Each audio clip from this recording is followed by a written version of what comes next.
Chicago, Illinois, 2009. The worst financial crisis since the Great Depression is in full swing. Unemployment has hit 10%. Families are losing their homes by the thousands every single week. The stock market has lost half its value. Banks are collapsing. Retirement accounts are being wiped out overnight. And yet, in a small office on the south side of Chicago, a man named Wayne is having the best year of his life. His phones haven't stopped ringing since September. He isn't a banker. He isn't a hedge fund manager. He isn't connected to Wall Street in any way. He owns a pest control company. And the worse the economy gets, the more people need him. Most people look at a crashing economy and see only destruction. They see job losses, bankruptcies, collapsed portfolios, and ruined lives. But hidden inside every economic collapse in modern history is a different story. A story about a specific category of business that doesn't just survive a crash, it accelerates through one. These businesses don't make the headlines. They don't have charismatic founders on magazine covers. They don't generate cultural excitement. But the private equity acquisition data, the forensic records of every major downturn since 1970, tells a story that should change how you think about business entirely. Certain businesses get richer every single time the economy burns. Here are 5 of them, and the mechanism behind why. Let's start with the one that has the most consistent track record across every single economic collapse in recorded history. The one that Wayne understood before almost anyone in his city did. Pest control.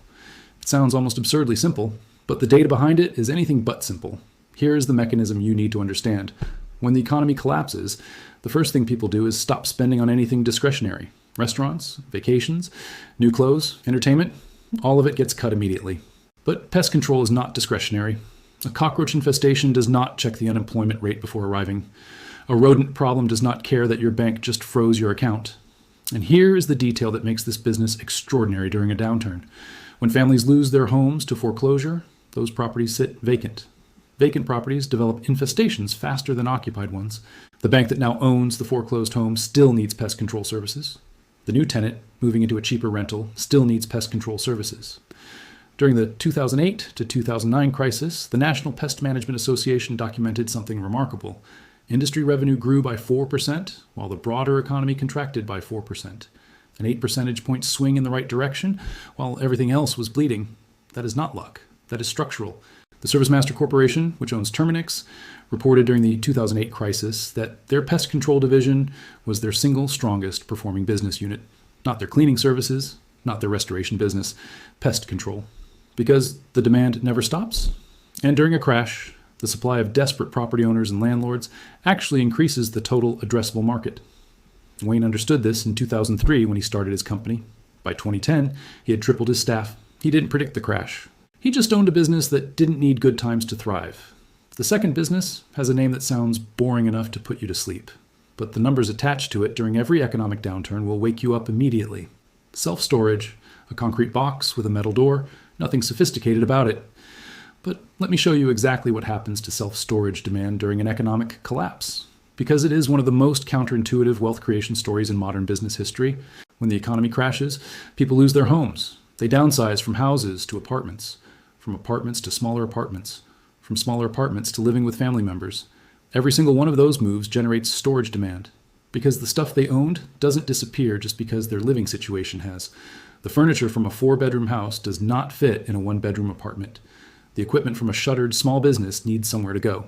During the 2008 to 2009 crisis, Public Storage, the largest self-storage operator in the United States, reported occupancy rates that actually increased during the height of the crash, while REITs across commercial and residential real estate were collapsing by 30 and 40%. Self-storage occupancy held above 90%. The NAREIT data from 2009 confirmed it. Self-storage was the single best performing real estate asset class during the entire crisis period. And the reason is the same reason pest control thrives. The demand is generated by the crisis itself. The worse the economy gets, the more people are forced to move. The more people are forced to move, the more stuff they need to store somewhere. Extra Space Storage reported in their 2009 annual filing that revenue per available square foot had actually increased year over year during the crash. Not held flat, increased. In Argentina, during the 2001 collapse, informal storage businesses operated by individuals renting out rooms, garages, and warehouses saw demand spike as middle-class families liquidated their larger homes and needed somewhere to put their possessions. The storage operator didn't need a functioning economy. He needed a failing one. This business is not correlated with economic prosperity. It is correlated with economic disruption. And disruption, as history shows, is always available. Now we get to the third one. And this is the one that makes people uncomfortable when they first hear it, because it sounds almost predatory, but the data behind it is irrefutable. And understanding it will change how you see the entire business landscape during a downturn. Funeral services. Death is recession-proof. It always has been. It always will be. But here's the part that goes beyond the obvious. The economic mechanics of the funeral industry during a collapse are more sophisticated than most people realize. When the economy crashes, death rates don't fall. In many documented cases, they actually rise due to stress-related illness, delayed medical care, and deteriorating living conditions among vulnerable populations. During the Greek economic crisis between 2008 and 2017, researchers documented a measurable increase in mortality rates among middle-aged men as the economy contracted. The funeral industry in Greece did not experience the collapse that every other service industry experienced. It experienced the opposite. But the wealth creation mechanism in funeral services during a collapse goes even deeper than stable demand. It is about consolidation. When the economy crashes, small independent funeral homes that were operating on thin margins and high debt suddenly can't service their obligations. They go under, or they sell desperately. The large operators, Service Corporation International, Stewart Enterprises, Dignity Memorial, move in. They acquire the routes, the client relationships, the facilities at distressed prices. Service Corporation International made more acquisitions between 2009 and 2012 than in any equivalent period in their history. They were buying distressed competitors at fractions of their normal valuations, while their own revenue remained completely stable. The Pitchbook data on funeral industry consolidation during the 2008 crisis confirms this pattern precisely. Large operators used the crash as a systematic acquisition window, while their cash flows never stopped. This is the dual mechanism that makes funeral services extraordinary during a collapse. Revenue stability on one side, acquisition opportunity on the other. The crash doesn't hurt this business, the crash feeds it. The fourth business on this list is one that most people have never thought of as a business at all. They think of it as a utility, something that just exists in the background of daily life. Waste management, garbage collection, refuse removal, the least glamorous industry imaginable. But Wayne Huizenga understood something about garbage that made him one of the wealthiest self-made businessmen in American history. Garbage is generated by human existence, not by economic conditions. A family that has lost its income still produces garbage. A neighborhood where unemployment has hit 30% still fills its bins every single week. Huizenga built waste management into a national giant not during an economic boom. He built it during the stagflationary recession of the mid-1970s. He acquired small regional garbage operators when they were distressed, when fuel costs were crushing their margins, when they couldn't service their debt obligations. He bought their routes, their trucks, their contracts at liquidation prices. Then he held them when the economy recovered, and repeated the cycle in every subsequent contraction. The Pitchbook private equity data shows this pattern repeating with mechanical consistency in every downturn.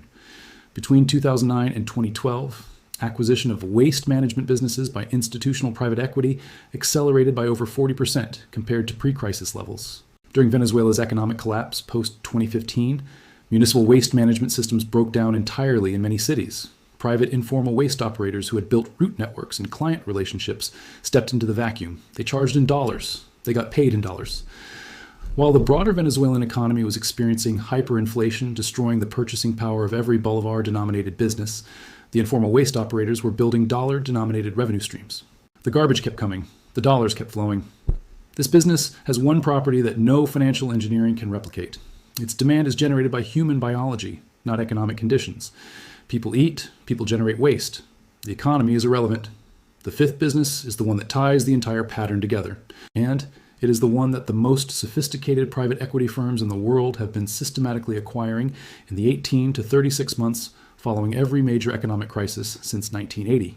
Essential home services, specifically HVAC repair, plumbing and electrical maintenance, not installation of new systems, repair of existing ones. Here's the mechanism. When the economy is booming, homeowners replace aging systems. The furnace is 15 years old and making noise. They buy a new one. Clean, simple, no disruption. But when the economy collapses, that 15-year-old furnace doesn't get replaced. It gets repaired. Again and again and again. The company that can repair it becomes essential infrastructure, not a service provider. Infrastructure. During the 2008 crisis, the HVAC repair sector saw a remarkable divergence from the broader construction and home improvement market. New HVAC installation revenue fell sharply. Repair and maintenance revenue increased. Home Advisor, the home services marketplace, documented in their 2009 to 2010 data that repair service requests increased by over 20%, while installation requests fell by nearly 30%. The repair operators who had positioned themselves correctly captured an extraordinary volume surge. But the wealth creation mechanism here goes beyond the individual operator level. It is about what the private equity data shows happening at the portfolio level. Firms like Leonard Green and Partners, Warburg Pincus, and KKR have systematically acquired essential home service businesses in the years following major economic contractions. Not because they love plumbing, because they understand that these businesses generate inelastic cash flows regardless of economic conditions. ServiceMaster, which operates across pest control, HVAC, and home repair services, was taken private by CD&R in 2007, just before the crash. They emerged from the crisis period with dramatically higher cash flows than they entered with, having acquired distressed competitors during the downturn and expanded their route density. The Bureau of Labor Statistics projects HVAC mechanics and installers to grow at 8% through 2034. But in a genuine economic dislocation, that number doesn't reflect reality. The repair demand explodes because the pipe is either fixed or it isn't. The furnace is either running or it isn't. And when it isn't, there is no option. You call someone. Now look at all 5 of these businesses together: pest control, self-storage, funeral services, waste management, essential home repair. They share one structural property, and it is the property that makes them extraordinary precisely when everything else is failing. Their demand is generated by human existence, not human prosperity. People generate pests, need storage, die, produce waste, and require functional heating and plumbing regardless of what the Federal Reserve is doing. These are not businesses correlated with the economic cycle. They are businesses correlated with the human condition. And the human condition does not have recessions. In financial terms, these businesses are what analysts call inelastic demand businesses. The demand does not contract significantly when income falls. It holds. Sometimes it grows. The businesses that retail investors ignore during boom times because they are boring, unglamorous, generating no cultural excitement, carrying no narrative of disruption, become the highest return acquisition targets during bust times. For precisely that reason. They were ignored. Nobody inflated their valuations with speculative premium. They were undervalued in the good times. They became dirt cheap in the bad times, and their cash flows never stopped. This is the pattern that Wayne understood when he started his pest control company in 2003. This is the pattern that Huizenga understood when he started buying garbage routes in the 1970s. This is the pattern that the most sophisticated capital allocators in the world have been running for over a century. And it has worked, every single time, without exception. Here's what you actually absorbed in this video, and it is larger than 5 businesses. Every economic crash in modern history has not been a random natural disaster. It has been a predictable redistribution event. Capital flows from the businesses built on discretionary spending to the businesses built on human necessity.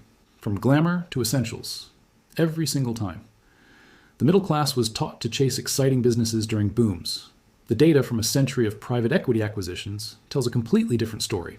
The boring business that nobody talks about at dinner parties is often the business that makes generational wealth during a crash, because it never needed the boom to begin with. You did not come to this video because everything feels stable. You came because something in the current picture doesn't add up. Global debt is at $315 trillion. Interest payments in the United States now exceed military spending. The conditions that preceded every crash we examined tonight are not hidden. They are visible, they are measurable, and they are accelerating. The only question that matters is whether you are positioned in what the next phase makes valuable, or still holding what the current phase made comfortable. Subscribe to the Wealth Files. We perform economic autopsies here so you don't become the next case study.